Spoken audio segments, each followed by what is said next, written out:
ടി.എ. ഷാഹിദിന്റെ തിരക്കഥയിൽ അൻവർ റഷീദ് സംവിധാനം ചെയ്ത് 2005 പുറത്തിറങ്ങിയ ചിത്രമായിരുന്നു രാജമാണിക്യം.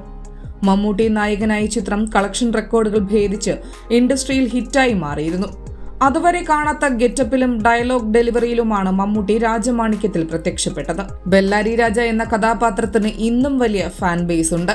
ചിത്രത്തിൽ മമ്മൂട്ടിയുടെ തിരുവനന്തപുരം സ്ലാങ്ങിന് സഹായിച്ചത് സുരാജ് വെഞ്ഞാറമൂടായിരുന്നു.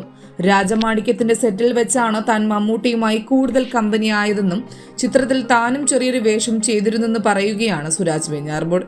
ചിത്രത്തിൽ പത്മപ്രിയ അവതരിപ്പിച്ച കഥാപാത്രത്തിന്റെ അനിയത്തിയുടെ കാമുകനായാണ് താൻ രാജമാണിക്യത്തിൽ അഭിനയിച്ചതെന്ന് സുരാജ് പറഞ്ഞു. ഏറ്റവും ഒടുവിലാണ് തന്റെ കഥാപാത്രത്തെ എഴുതി ചേർത്തതെന്നും ഷൂട്ടിന് മുമ്പാണ് ഡയലോഗ് എഴുതിയതെന്നും സുരാജ് കൂട്ടിച്ചേർത്തു.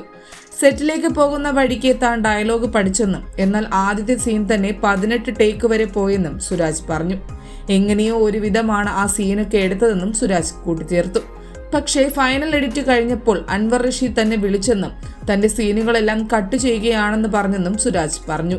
ഇക്കാര്യത്തിൽ വിഷമിക്കേണ്ടെന്നും അടുത്ത സിനിമയിൽ ഇതിനേക്കാൾ നല്ലൊരു വേഷം തരാമെന്ന് വാക്ക് തന്നെന്നും സുരാജ് കൂട്ടിച്ചേർത്തു.